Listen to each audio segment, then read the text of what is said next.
Shut up and sit down. तो चलिए आइए अब हम लोग पढ़ते हैं 32.4 belief ideology and ideologues of colonialism. उपनिवेशवाद की विश्वास की विचारधारा और सिद्धांताकार। There was a strong streak of Benthamite radicalism in the East India Company administration. East India company के प्रशासन में बेथमवादी उग्र सुधारवाद की एक प्रबल प्रवृत्ति थी। James mill became a senior company official in 1819 after writing a monumental history of India which showed a strong contempt for Indian institutions. अब देखिए बोल रहा है भारतीय संस्थाओं के प्रति घोर अवमानना दर्शाने वाला भारत का एक विशाल इतिहास लिखने के बाद जेम्स मिल सन 1819 में कंपनी का एक वरिष्ठ अधिकारी बना। From 1831 to 1836, he was the chief executive officer of the East India Company, and his son John Stuart Mill worked for the company from 1823 to 1858. 1833 ईस्वी से आगे देखिए बोल रहा है सन 1831 से 1836 तक वह ईस्ट इंडिया कंपनी का मुख्य कार्यपालक अधिकारी यानी सीईओ था।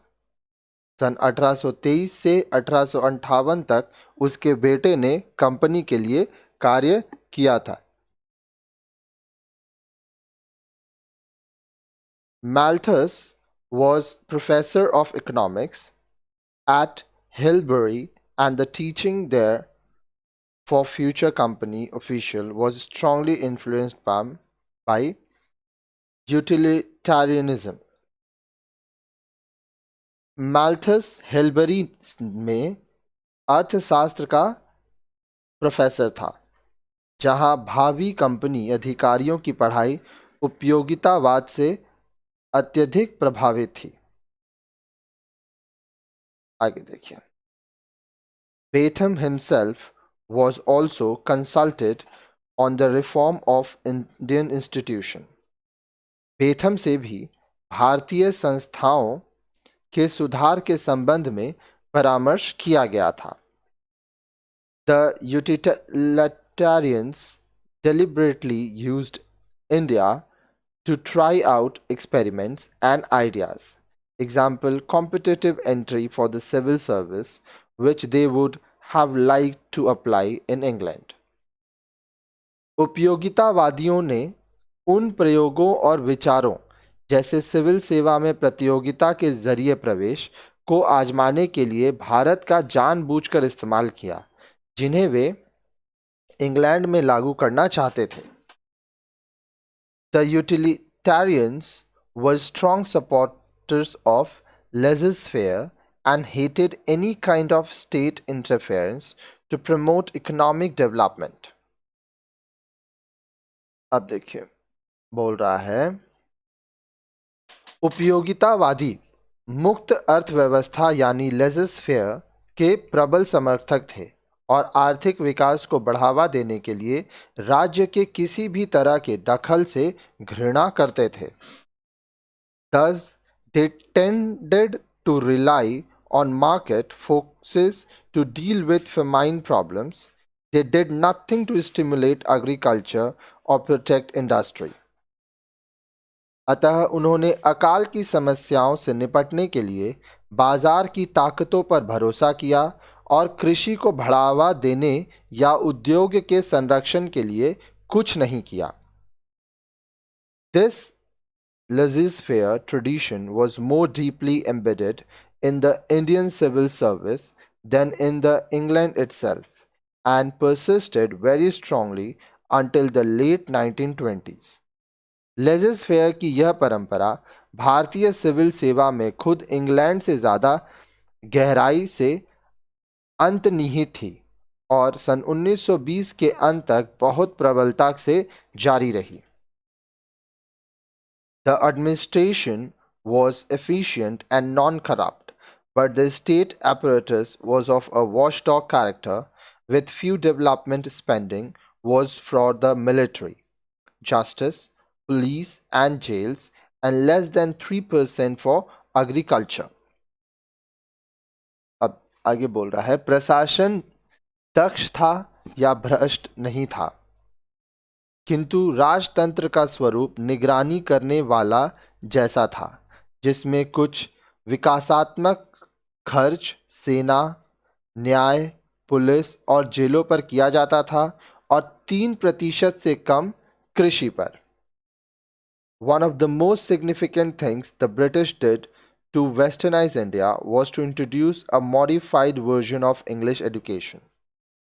भारत के पश्चिमीकरण के लिए ब्रिटिशों द्वारा किए गए सर्वाधिक उल्लेखनीय कार्यों में से एक था अंग्रेजी शिक्षा के एक संशोधित रूप का कार्यान्वयन. Macaulay's 1835 Minute on Education had a decisive impact on British educational policy and is a classic example of a Western rationalist approach to Indian civilization. अब देखिए, शिक्षा पर मैकाले के सन 1835 के कार्यवत का ब्रिटिश शिक्षा नीति पर निर्णायक प्रभाव पड़ा, जो भारतीय सभ्यता के प्रति पश्चिमी बुद्धिवादी नजरिए का एक विशिष्ट उदाहरण है. Before the British took over, the court language of the Mughals was Persian, and the Muslim population used Urdu, a mixture of Persian, Arabic and Sanskrit. ब्रिटिशों के सत्ता संभालने से पहले मुगल अदालतों की भाषा फारसी थी और मुस्लिम जनसंख्या उर्दू बोलती थी, जो फारसी, अरबी और संस्कृत का मिश्रण थी. Higher education was largely religious and stressed knowledge of Arabic and Sanskrit. उच्च शिक्षा ज़्यादातर धार्मिक थी और अरबी और संस्कृत के ज्ञान पर जोर देती थी. The company had given some financial support to a Calcutta Madrasa 1718 and a Sanskrit college at Benares 1792. Warren Hastings, as Governor General from 1782 to 1795, had himself learned Sanskrit and Persian, and several other company officials were Oriental scholars. One of them, Sir William Jones, had translated a great mass of Sanskrit literature and had founded the Asiatic Society of Bengal in 1785. बोल रहा है, ब्रिटिशों के सत्ता संभालने से पहले मुगल अदालतों की भाषा फारसी थी और मुस्लिम जनसंख्या उर्दू बोलती थी, जो फारसी, अरबी और संस्कृत का मिश्रण थी. उच्च शिक्षा ज़्यादातर धार्मिक थी और अरबी और संस्कृत के ज्ञान पर जोर देती थी. कंपनी ने कलकत्ता के एक मदरसे को सन 1718 में और बनारस के एक संस्कृत महाविद्यालय को सन 1792 में कुछ वित्तीय मदद दी थी. सन 1782 से 1785 तक गवर्नर जनरल रहे वॉरेन हेस्टिंग ने खुद भी संस्कृत और फारसी सीखी थी और कंपनी के कुछ अन्य अधिकारी भी प्राच्य विद्या के विद्वान थे. उनमें से एक सर विलियम जोन्स ने बड़ी मात्रा में संस्कृत साहित्य का अनुवाद किया था और सन 1785 में एशियाटिक सोसाइटी ऑफ बंगाल की स्थापना की थी. But Macaulay was strongly opposed to this Orientalism.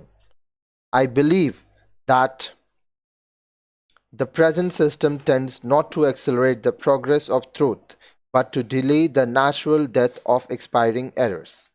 We are bored of wasting public money for printing books which are less value than the paper in which they are printed was while it was blank.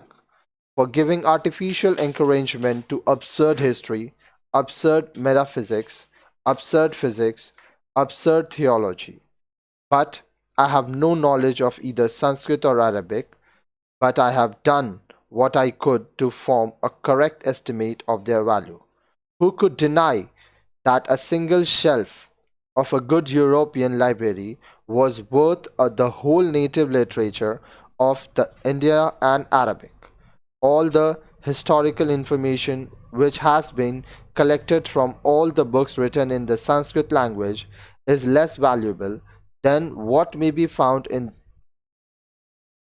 most paltry abridgments used at preparatory school in England. किंतु Macaulay इस प्राच्यवाद का प्रबल विरोधी था। उसने कहा, मेरा विश्वास है कि वर्तमान प्रणाली सच्चाई को आगे नहीं बढ़ाती है, बल्कि गलतियों का स्वाभाविक समाप्ति को और आगे तक ले जाती है। हमारा बोर्ड जनता के धन को बर्बाद करने के लिए, ऐसी किताबें छापने के लिए जिनका मूल्य उन कागजों के जिन पर छपे हुए मूल्य से भी कम है जब वे कोरे थे। वे बेतुके इतिहास, बेतुकी तत्वमीमांस, बेतुकी भौतिकी, बेतुकी ईश्वर मोमांसा को कृत्रिम प्रोत्साहन देने के लिए है। मुझे संस्कृत या अरबी का ज्ञान नहीं है, पर मैंने उनके मूल्यांकन के लिए जो कर सकता था सो किया है।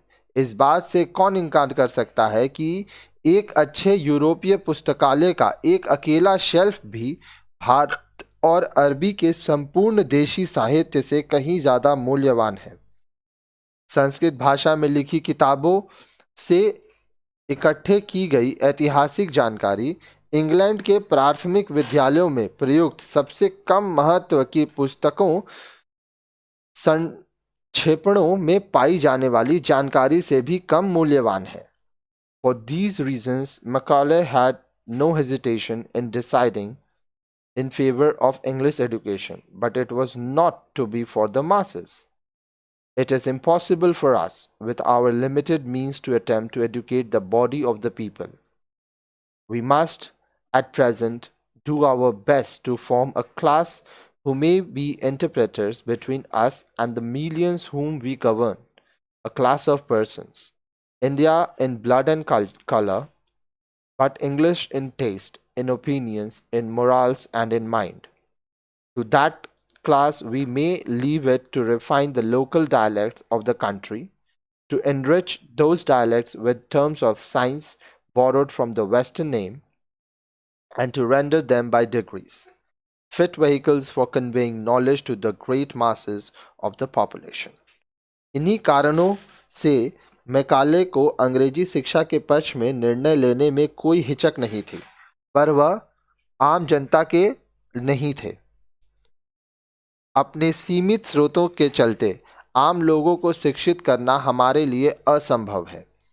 वर्तमान में हमें एक ऐसा वर्ग तैयार करने का भरसक प्रयास करना चाहिए जो हमारे और उन लाखों लोगों के बीच दुभाषीय का काम कर सके। दुभाषिया मतलब इंटरप्रेटर्स, जिन पर हम शासन करते हैं। ऐसे लोगों का वर्ग जो रक्त और वर्ण से भारतीय किंतु रुचि, आचरण और मस्तिष्क से अंग्रेज हो। देश की स्थानीय बोलियों को परिष्कृत करने और उन्हें पश्चिम से आयातित विज्ञान की शब्दावली से समृद्ध करने का काम हमें उस वर्ग पर छोड़ देना चाहिए और उसे जनसंख्या के बड़े वर्ग को जानकारी देने के लिए उपयुक्त उपकरणों से समृद्ध करना चाहिए।